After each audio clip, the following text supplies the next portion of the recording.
Hello friends, good morning, नमस्कार। आपण देखुछन digital Odia TV. आज सेप्टेम्बर मास 29 तारिख रविवार। आज दिन टॉप न्यूज अपडेट आपण ये चैनल माध्यम जानि परिबे। आपण को अनुरोध वीडियोटी को शेष पर्यंत देखंतु। चैनल रे नुआ थिले वीडियोटी को लाइक करी चैनल को सब्सक्राइब करंतु। जानिना आजिर हेडलाइंस। सरकार को आलोचना सफल, आंदोलन ओहरिबे नर्स। राज्य कैबिनेट बैठक में स्वास्थ्य प्रस्ताव को मंजूर, आरंभ होला मुख्यमंत्री कामधेनु योजना। 2 दिनिया झारखंड गस्त रे जिबे मुख्यमंत्री। सेप्टेम्बर 30 रे बंद रहिबो मुख्यमंत्री अभियोग शुणाणी। आईपीएल पूरा सीजन खेलिले भारतीय खेलाड़ी को मिलिबो अतिरिक्त 1.05 कोटी टंका। अर्थमंत्री निर्मला सीतारामन नाँ रे पंजीकृत हेबो एतला। शनिवार राज्य कैबिनेट गुरुत्वपूर्ण बैठक, अध्यक्षता करिवे मुख्यमंत्री। 4 प्रस्ताव को मोहर बाजिबारे बढ़िबो पुलिस मनोबल, समस्त को मिलिबो बाइक। उच्च शिक्षा मंत्री देले सूचना, खूब शीघ्र पूर्ण हेबो 1500 रु ऊर्ध्व पदवी। अक्टोबर रु मैदान को ओह्लेबे बीजेडी। 2 रु पदयात्रा, 9 रु सभ्य संग्रह। नाबार्ड पक्षरु बाहरिला 108 पदवी। 10वीं पास करिथिले मिलिबो चाकरी। अक्टोबर 1 रु इनकम टैक्स 6टी नियम रे बड़ परिवर्तन। चाषी का अकाउंट जांच करिवे सरकार। एही कृषकों को मिलिबो नहीं पीएम योजनार परवर्ती किस्ती। 1 रु पुणी बढ़िबो वर्षा। विश्व अर्थनीति में सतर्क घंटी। चरम स्तर में बेकारी हार 2008 भली लक्षण देखा मिल पारे। पश्चिम ओडिशा रे नुआ चिड़ियाखाना। 4000 कोटी ऋण करिबो ओडिशा। डिसेम्बर सुधा आणिबो योजना। सीमा पार महंगा बजार। कंदाउची पियाज, पनीपरिया ठूर आरंभ कर डाली तेल आकाश छुआ। मुख्यमंत्री कामधेनु योजना को नहीं कैबिनेट मोहर। 5 वर्ष खर्च हो 1423 कोटी टंका। जातिसंघ निरापत्ता परिषद रु स्थायी सभापति प्रसंग। भारतर दाबी को दृढ़ कला समर्थन। मैट्रिक परीक्षार्थी सावधान, चिटिंग करने हेबो महंगा। एथर हेबो बड़ परिवर्तन। पार्वण ऋतु गड़िबो 6000 पूजा स्पेशल ट्रेन। मिलिबो कन्फर्म सीट। 22 बाजर हेबो दौड़ी बैरिकेड। अमेरिका रे तांडव करछि बात्या, 4 जन को मृत्यु। आरंभ करिबा संपूर्ण खबर। सरकार सह आलोचना करिबा सफल, आंदोलन ओहरिले नर्स। स्वाभाविक हेबो स्वास्थ्य सेवा। गत बुधवार ठारू चलिथिबा स्वास्थ्य बंद आंदोलन को ओहरिबे नर्स। आंदोलन प्रत्याहार नहीं सूचना देले स्वास्थ्य मंत्री मुकेश महालिंग। एने नर्सिंग कार्यकारी संघ सरकार मध्य बैठक लोकसभा भवन अनुष्ठित होइछि। परवर्ती खबर। राज्य कैबिनेट बैठक में 7 प्रस्ताव को मंजूर, आरंभ होला मुख्यमंत्री कामधेनु योजना। राज्य कैबिनेट गुरुत्वपूर्ण बैठक शेष होइछि। मुख्यमंत्री मोहन चरण माझी अध्यक्षतार बसिथिबा कैबिनेट बैठक में 7 प्रस्ताव को मोहर बाजिछि। मुख्यमंत्री कामधेनु योजना समेत 7 प्रस्ताव को मोहर अनुमोदित करिसेंति बोली सूचना देले आईन मंत्री पृथ्वीराज हरिचंदन। परवर्ती खबर। 2 दिनिया झारखंड गस्त रे जिबे मुख्यमंत्री। 2 दिनिया झारखंड गस्त रे जिबे मुख्यमंत्री मोहन चरण माझी। सेप्टेम्बर 30 तारिख में मुख्यमंत्री झारखंड जीवार कार्यक्रम रही। मुख्यमंत्री 30 तारिख में झारखंड में पहुंचा पर पश्चिम सिंहभूम जगन्नाथपुर को जीवे। सेठारे पाक निर्वाचन रैली में जोगदेवार कार्यक्रम रही। परवर्ती खबर। सेप्टेम्बर 30 में बंद रहिबो मुख्यमंत्री अभियोग शुणाणी। यह सहित 30 तारिख दिन जनसाधारण अभियोग शुणाणी बंद रहा निष्पत्ति नि दिन अन्य सरकार कार्य करुथिबारु अभियुक्त प्रकोष्ठ बंद रहिबो। एने साधारण संपादक और अभियोग विभाग पक्षर सूचना मिली। परवर्ती खबर। आईपीएल सीजन भारतीयों उपर मिलिबो अतिरिक्त 1 कोटी टंका। जयशाह घोषणा। आईपीएल परवर्ती संस्करण पूर्व भारतीय खेलाड़ी बीसीसीआई बड़ घोषणा करिछि। बीसीसीआई सचिव जयशाह शनिवार घोषणा करिसेंति जे आगामी संस्करण भारतीय प्रति मैच पई कॉन्ट्रैक्टर बाहर 7.5 लाख टंका। जदि कौन खेलाड़ी गोटे फ्रांचाइज पक्षर पूरा सीजन खेलती तेज अनुमत राशि व्यतीत अतिरिक्त 1.05 टंका फ्रांचाइज को दिज्व बोली सूचना देले। अर्थमंत्री निर्मला सीतारामन नाँ पंजीकृत होउछि एतेला। निर्वाचन बॉन्ड माध्यम हेराफेरी मामला को नहीं बेंगलुरु स्वतंत्र लोक प्रतिनिधि कोर्ट रे अभियुक्त करिसेंति। केंद्र मंत्री निर्मला सीतारामन विरुद्ध में कार्यग्रहण करने को निर्देश में दाबी करा जायछि। परवर्ती खबर। शनिवार राज्य कैबिनेट गुरुत्वपूर्ण बैठक बसिबो। अपराह्न 5टा बेले मुख्यमंत्री मोहन चरण माझी अध्यक्षतार कैबिनेट अनुष्ठित हेबो। କ୍ୟାବିନେଟ୍ରେ 4ଟି ପ୍ରସ୍ତାବକୁ ମୋହର ବାଜିପାରେ। ସାଧାରଣ ବଣ୍ଟନ ବ୍ୟବସ୍ଥାକୁ ସମ୍ପର୍କିତ ସଂଶୋଧନ ପ୍ରସ୍ତାବ ସହ ଆଇନ ବିଭାଗକୁ 2ଟି ପ୍ରସ୍ତାବକୁ କ୍ୟାବିନେଟ୍ରେ ଆସିପାରେ। ପରବର୍ତ୍ତୀ ଖବର, ପୁଲିସର ବଢ଼ିବ ମନୋବଳ। ପ୍ରତି ଥାନାରେ ସମସ୍ତଙ୍କ ପାଖରେ ରହିବ ବାଇକ୍। କାର୍ଯ୍ୟକୁ ସରଳ ଓ ସହଜ କରିବା ପାଇଁ ସରକାରଙ୍କ ପକ୍ଷରୁ ବାଇକ୍ ଦିଆଯିବ। ଜିଲ୍ଲାପାଳ ଓ ଏସ୍ପିଙ୍କ ସହିତ ସମ୍ମିଳିତ ଭାବରେ ଦ୍ୱିତୀୟ ଦିନରେ ପୁଲିସ ବିଭାଗ ପାଇଁ ବଡ଼ ଘୋଷଣା କରିଛନ୍ତି ମୁଖ୍ୟମନ୍ତ୍ରୀ ମୋହନ ଚରଣ ମାଝୀ। ମୁଖ୍ୟମନ୍ତ୍ରୀ କହିଛନ୍ତି ପ୍ରତି ଥାନାରେ ସମସ୍ତଙ୍କ ପାଇଁ ଗୋଟିଏ ଗୋଟିଏ ନୂଆ ବାଇକ୍ ଦିଆଯିବ। ପରବର୍ତ୍ତୀ ଖବର, ଉଚ୍ଚଶିକ୍ଷା ମନ୍ତ୍ରୀ ଦେଲେ ବଡ଼ ସୂଚନା। ଖୁବ୍ ଶୀଘ୍ର ପୂରଣ ହେବ 15,000 ଉର୍ଦ୍ଧ୍ୱ ଅଧ୍ୟାପକ ପଦବୀ। ଓଡ଼ିଶାର ବିଭିନ୍ନ ବିଶ୍ୱବିଦ୍ୟାଳୟରେ ଖାଲି ପଡ଼ିଥିବା 1500ରୁ ଅଧିକ ଅଧ୍ୟାପକ ପଦବୀ ଖୁବ୍ ଶୀଘ୍ର ପୂରଣ ହେବାକୁ ଯାଉଛି। ଏନେଇ ସୂଚନା ଦେଲେ ଉଚ୍ଚଶିକ୍ଷା ମନ୍ତ୍ରୀ ସୂର୍ଯ୍ୟବଂଶୀ ସୁରଜ। ଶୁକ୍ରବାର ଦିନ ଖାଲି ପଡ଼ିଥିବା ଉପରେ ଆଲୋଚନା ପାଇଁ ଏକ ଗୁରୁତ୍ୱପୂର୍ଣ୍ଣ ବୈଠକ ଡକାଯାଇଥିଲା। ଉଚ୍ଚଶିକ୍ଷା ମନ୍ତ୍ରୀ, ଆଇନ ମନ୍ତ୍ରୀ, ବିଭିନ୍ନ ବିଶ୍ୱବିଦ୍ୟାଳୟର ପୂର୍ବତନ କୁଳପତି ତଥା ୟୁଜିସି ସଦସ୍ୟମାନେ ଯୋଗ ଦେଇଥିଲେ। ବୈଠକରେ ନିଷ୍ପତ୍ତି ନିଆଯାଇଛି ଯେ ଖାଲି ଥିବା ପଦବୀ ଶୀଘ୍ର ପୂରଣ ହେବ। ପରବର୍ତ୍ତୀ ଖବର, ଅକ୍ଟୋବର 2ରୁ ମଇଦାନକୁ ଓହ୍ଲାଇବ ବିଜେଡି। ବିଜେଡିକୁ ପୁଣି ଥରେ ଛିଡ଼ା କରିବା ପାଇଁ ଦଳର ସଭାପତି ନବୀନ ପଟ୍ଟନାୟକ ପୁରା ଦମ୍ରେ ଲଗାଇଛନ୍ତି।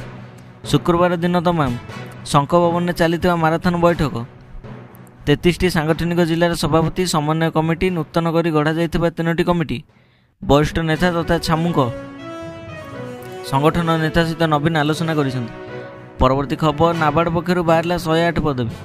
ଚାକିରି ଆଶାୟୀଙ୍କ ପାଇଁ ଆସିଲା ଖୁସି ଖବର। ନ୍ୟାସନାଲ ବ୍ୟାଙ୍କ ପକ୍ଷରୁ ଏଗ୍ରିକଲଚରାଲ ଆଣ୍ଡ ରୁରାଲ ଡେଭଲପମେଣ୍ଟ ପକ୍ଷରୁ ଏକ ଭଲ ନିଯୁକ୍ତି ସୁଯୋଗ ଆସିଛି। ଗ୍ରୁପ ସି ଅଫିସ ଆଟେଣ୍ଡାଣ୍ଟ ପଦବୀ ପାଇଁ ନିଯୁକ୍ତି ବିଜ୍ଞପ୍ତି ଜାରି ପାଇଛି। ଏହି ନିଯୁକ୍ତି ପ୍ରକ୍ରିୟାରେ ମୋଟ 108 ପଦବୀ ପୂରଣ ହେବ। ପରବର୍ତ୍ତୀ ଖବର, ଅକ୍ଟୋବର 1ରୁ ଇନକମ୍ ଟ୍ୟାକ୍ସର 6ଟି ନୂଆ ନିୟମରେ ପରିବର୍ତ୍ତନ। ଏହି ନିୟମଗୁଡ଼ିକ ଚଳିତ ବର୍ଷଗୁଡ଼ିକରେ ଜୁଲାଇରେ ଉପସ୍ଥାପିତ ବଜେଟରେ ଉଲ୍ଲେଖ କରାଯାଇଥିଲା। ଯେଉଁ ପରବର୍ତ୍ତୀଗୁଡ଼ିକ ଘଟିବ ସେ ସାମିଲ ମଧ୍ୟ ଆଧାର କାର୍ଡ଼, ଏସ୍ଟିଟି, ଟିଡିଏସ୍ ରେଡ୍ ମଧ୍ୟ ଅଛି।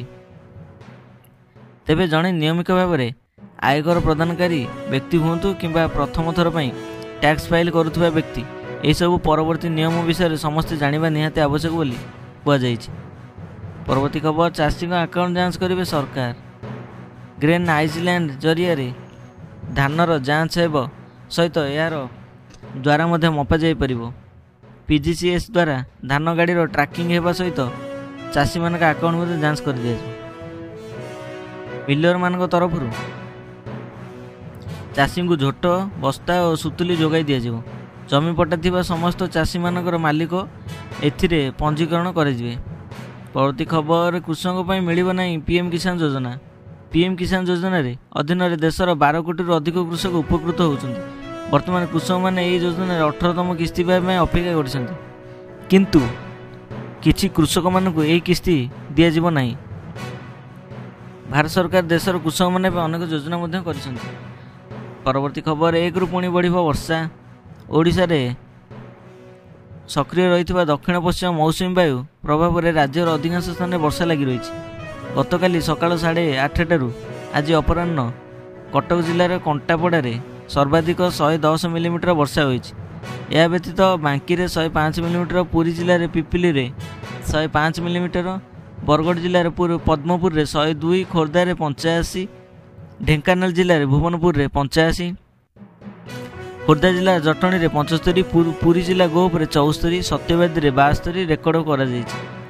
ପରବର୍ତ୍ତୀ ଖବର, ବିଶ୍ୱ ଅର୍ଥନୀତି ପାଇଁ ସତର୍କ ଘଣ୍ଟି। ଚରମ ସୀମାରେ ବେକାରୀ ବ୍ୟବସ୍ଥା।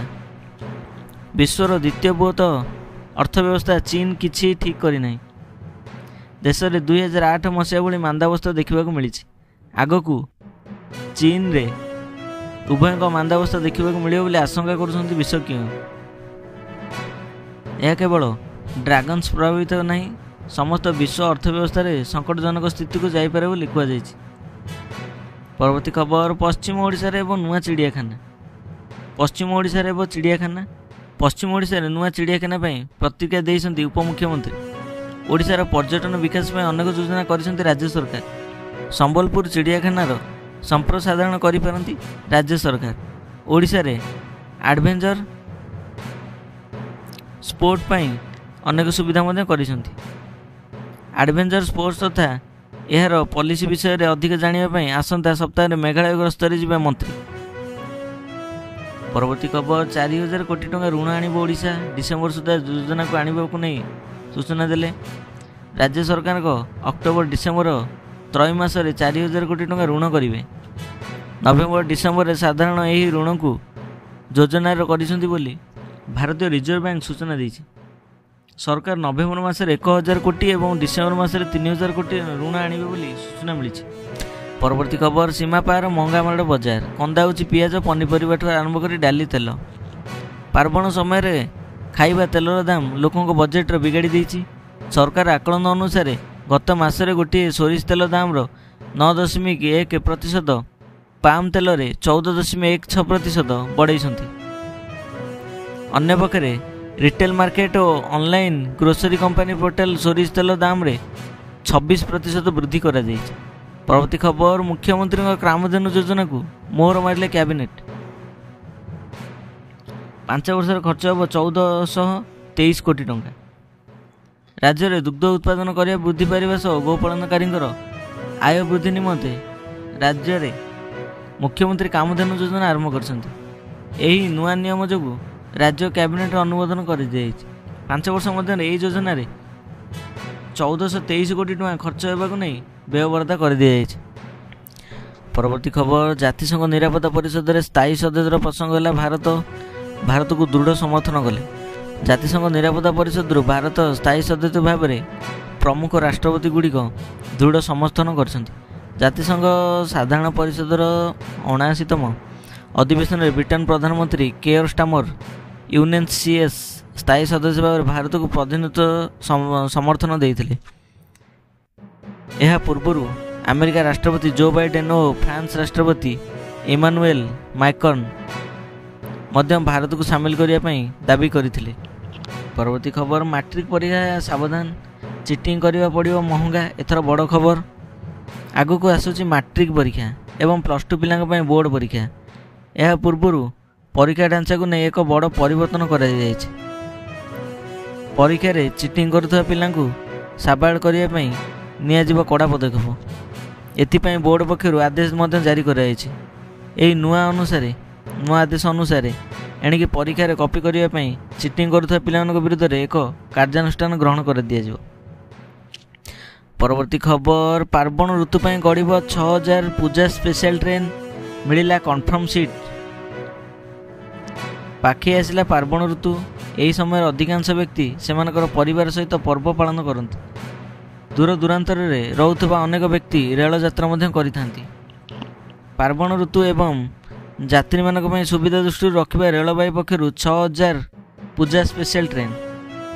ପରବର୍ତ୍ତୀ ଖବର, ପୁରୀ ଜଗନ୍ନାଥ 22 ପାହାଚରେ ହେବ ଦଉଡ଼ି ବ୍ୟାରିକେଡ୍। କିଛି ବର୍ଷ ପୂର୍ବରୁ 22 ପାହାଚରେ ଦଉଡ଼ି ବ୍ୟାରିକେଡ୍ ହୋଇଥିଲା। ଧାଡ଼ିରେ ଦର୍ଶନ କରିବା ପାଇଁ ବ୍ୟବସ୍ଥା ଥିଲା, ମାତ୍ର ପୁରୀବାସୀଙ୍କର ଘୋର ବିରୋଧ କ୍ରମେ ଫଳରେ ଦଙ୍ଗା ପରିସ୍ଥିତି ସୃଷ୍ଟି ହୋଇଥିଲା। ତେଣୁ କିଛି ବର୍ଷ ନିରାପତ୍ତା ପରେ ପୁନର୍ବାର 22 ପାହାଚରେ ଦଉଡ଼ି ବ୍ୟାରିକେଡ୍ ହେଉଛି ବୋଲି ପ୍ରସ୍ତାବ ଆସିଛି। ପରବର୍ତ୍ତୀ ଖବର, ଆମେରିକାରେ ତାଣ୍ଡବ କରୁଛି ବାତ୍ୟା ହେଲେନ୍। 12ଟି ଜିଲ୍ଲାର କୋଟିଏରୁ ଏକାଧିକ ଲୋକ ପ୍ରଭାବିତ ହେଉଛନ୍ତି। 6 ଜିଲ୍ଲାରେ ଜରୁରୀକାଳୀନ ପରିସ୍ଥିତି ଘୋଷଣା କରିଦିଆଯାଇଛି। ହେଲେନ୍ର ସର୍ବାଧିକ ପ୍ରଭାବ ଫ୍ଲୋରିଡା, ଜର୍ଜିଆ, ଦକ୍ଷିଣ ଓ ଉତ୍ତର କାରୋଲିନା ରାଜ୍ୟରେ ପଡ଼ିଥିବା ଜଣାପଡ଼ିଛି। ବାତ୍ୟା ପ୍ରଭାବରେ କେବଳ ଜର୍ଜିଆରୁ ଅତିକ୍ରମରେ 11 ଜଣଙ୍କର ମୃତ୍ୟୁ ଘୋଷଣା ନେଇ ସୂଚନା ଦେଇଛନ୍ତି।